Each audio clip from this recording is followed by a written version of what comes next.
Mirë se vini në kanalin ton, mos harroni të bëni subscribe dhe të klikoni si përzdiles për të marrë njoftimet më të reja.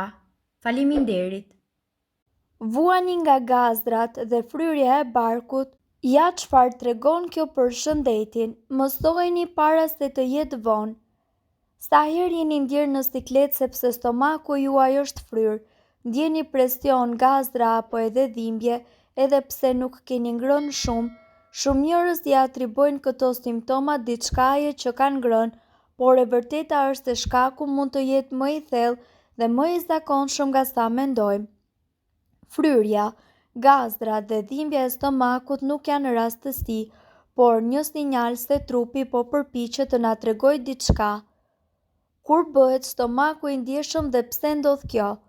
Stomaku dhe zorët janë një sistem shumë i ndjeshëm që reagon ndaj shumë më tepër faktorëve nga sa ne mendojmë. Nuk është vetëm ajo që ham, është edhe stili ynë i jetesës, nivelet e stresit, modelet e gjumit, madje edhe emocionet. Shkaqet më të zakonshme të shqetësimit të stomakut përfshin stresi dhe ankthi, të cilat ndikojnë drejt për së drejti në funksionimin e zorrëve, dietë të çrregullt ose e dobët, ushqime shumë yndyrore, pije të gazuara dhe sheqer, ngrënia e shpejtë dhe gëlltitja e ajrit, ritmi i ndryshuar i zorrëve, kapslëk, diare ose alternimi i tyre, ndërprerje në komunikimin midis trurit dhe zorrëve, veçanërisht tek njerëzit me sindromën e zorrës së irritueshme. Si arrin stresin në stomak? Mund të mos e keni ditur, por zorrët dhe truri juaj komunikojnë vazhdimisht. Kur jeni të stresuar, kjo nuk qëndron vetëm në kokën tuaj, ajo transmetohet edhe në stomak. Kjo ndodh përmes sistemit nervor dhe hormoneve të cilat ndikojnë në muskujt dhe funksionin e zorrëve tuaja.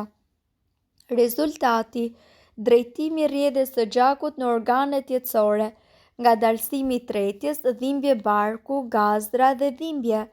Prandaj nuk është e pazakontë që dikush të ketë fryrje më të shpesh dhe gazdra të pakëndshme, ndjesia e një nyje në stomak dhe madje dhe dhimbje të forta në pjesën e poshtme të barkut. Mikrobioma, një ekuilibër i padukshëm. Zorrët tona janë shtëpia e miliarda baktereve të cilat gjenden në sistemin ton imunitar dhe janë baktere tepër të dobishme. Por në fakt ato përbëjnë tash të quajturin mikrobiomën e zorrëve tuaja dhe sipas ekspertëve duhet të dini se ekuilibri i tyre është thelbësor për një tretje sa më normale dhe për shëndetin e përgjithshëm të trupit tuaj. Sigurisht, stresi, dieta e dobët dhe ilaçet munden që arrijnë ta prishin këtë ekuilibër dhe kështu ato do të sillin probleme dhe pasoja si fryrje të shpeshtë, çekuilibër në zbrazje, bindjeshmëri dhe dhimbje. Si ta ndihmoni veten? Lajmi i mirë është se shumë nga këto simptoma mund të lehtësohen ose edhe të eliminohen me mbështetje të synuar të zorrëve. Kjo përfshin ndryshime në dietë, më shumë fibra, më pak sheqer dhe pije të gazuara, të ngrënurit më me vetëdije, më ngadalë dhe pa nxitim, ulja e stresit, ecje, yoga, gjumë cilësor, si edhe përdorimi i preparateve probiotike që kanë efekte të provuara klinikisht. Fryrja e stomakut është irrituese dhe e bezdishme, veçanërisht në qoftë se ajo ju ndodh shpesh pas ngrënies. Zakonisht këto probleme janë të padëmshme, por në disa raste mund të jenë simptom e ndonjë sëmundjeje të fshehur. Çaji i energjikut. Çaji i energjikut e qetëson stomakun dhe largon fryrjet. Duhet ta pini në darkë për të ngadalësuar trazirat në stomak. Për një filxhan me çaj uju nevojitet 7 deri në 10 të gjethe në energjikut dhe 250 ml ujë. Nëse dëshironi mund të shtoni mjaltë ose limon. Në disa raste të tjera mund të shtoni edhe akull. Xhenxhefili. Çaji me xhenxhefil, mjaltë dhe limon është shumë i mirë kundër gazdrave dhe fryrjes në stomak. Përbërësit e xhenxhefilit kanë aftësinë të qetësojnë zorrët dhe të largojnë çdo inflamacion të mundshëm. Mjafton të zgjeni 1 deri në 2 cm xhenxhefil të grirë holl në ujë dhe më pas të shtoni mjaltë dhe limon dhe ta pini para ose pas të vakteve. Çaji i kamomilit. Çaji i kamomilit gjithashtu është mjaft i dobishëm për shëndetin tuaj kundër fryrjeve dhe problemeve të cilat lidhen me tretjen dhe urthin. Çajin mund ta shoqëroni edhe me mjaltë ose me lëng limoni. Për 1 filxhan me çaj juve ju nevojitet 1 lugë çaj kamomili thatë dhe 250 ml ujë. Kungulli. Shpesh fryrjet shkaktohen nga fibra e tepërt në stomak dhe në zorë. Kungulli i verdhë është shumë i mirë kundër këtij problemi sepse eliminon fryrjet. Hani 1 filxhan me kungull të zier ose të pjekur gjatë një vakti për të mos patur fryrje. Ujë me limon. Uji me limon është shumë i mirë për shpërbërjen e duhur të ushqimit. Sipas informacioneve, uji pastron sistemin ndërsa limoni përmirëson tretjen. Ujin me limon mund ta pini sapo të zgjoheni për një fillim sa më të mbar të ditës. Gjithashtu ju mund të konsumoni dhe këto ushqime të cilat do t'ju ndalojnë fryrjen. Kost.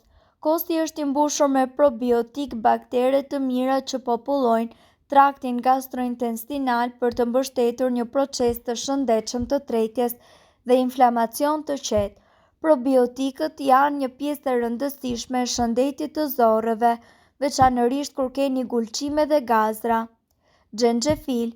Një nga barnat më të vjetra bimore anti-inflamatore është xhinxheri i cili bën mrekulli në gryk dhe gazra. Xhenxhefili përmban një enzim digestive të quajtur zingibain, e cila ndihmon trupin të prish proteinat. Ajo gjithashtu ka një efekt relaksues tek zorrët tuaja duke zvogëluar inflamacionin në zorrën e trashë që ndihmon ushqimin që hani duke kaluar përmes sistemit tuaj më lehtë dhe nga ana tjetër të zvogëlon djestin e gazit. Banane. Kaliumi është arsyeja kryesore pse ky ushqim me përmbajtje të ulët ndihmon me fryrjen. Një pjesë e asaj që shkakton fryrjen e trupit dhe mban ujin është se keni ngrënë shumë natrium. Ushqimet e pasura me kalium ndihmojnë të shuajnë natriumin dhe ujin. Limoni. Lëngu i limonit është shumë i ngjashëm me aciditetet me lëngjet e tretjes së stomakut, kështu që do të ndihmojë në zbutjen e fryrjes dhe simptomat e tjera si dispepsi. Kastravec. Kastraveci përmban shumë ujë për t'ju ndihmuar të qëndroni të hidratuar. Kastravecët përmbajnë squfur dhe silikon të cilat veprojnë si diuretik i butë natyror. Kivi. Ky frut kaq i shijshëm përmban një tjetër enzim, aktinidin, që ndihmon shpejtësinë e tretjes. Kivi gjithashtu është një burim i shkëlqyer i kaliumit dhe fijeve të gëlltitjes, të gjitha për vetëm 90 kalori. Avokado. Nëse jeni në një dietë të ulët karboni, avokadot janë një burim i shkëlqyeshëm i kaliumit dhe antioksidantëve për reduktimin e fryrjes. Avokadot janë një ushqim i pasur me lëndë ushqyese që do t'ju ndihmojë të ndiheni të kënaqur dhe njëkohësisht të ndjeni veten tuaj më të lehtësuar nga gazrat dhe problemet të cilat lidhen njëkohësisht edhe me shëndetin tuaj. Mirë po duhet të dini se informacionet në këtë video kanë për qëllim të plotësojnë dhe të mos zëvendësojnë këshillat e mjekut tuaj dhe nuk kanë për qëllim të mbulojnë të gjitha përdorimet e mundshme, masat paraprake, ndërveprimet ose efektet negative. Informacionet në këtë video mund të mos t'i përshtaten rrethanave tuaja shëndetësore. Prandaj, para përdorimit, konsultohuni me mjekun tuaj. Nëse doni të dëgjoni videot tona që ne postojmë çdo ditë, kliko subscribe.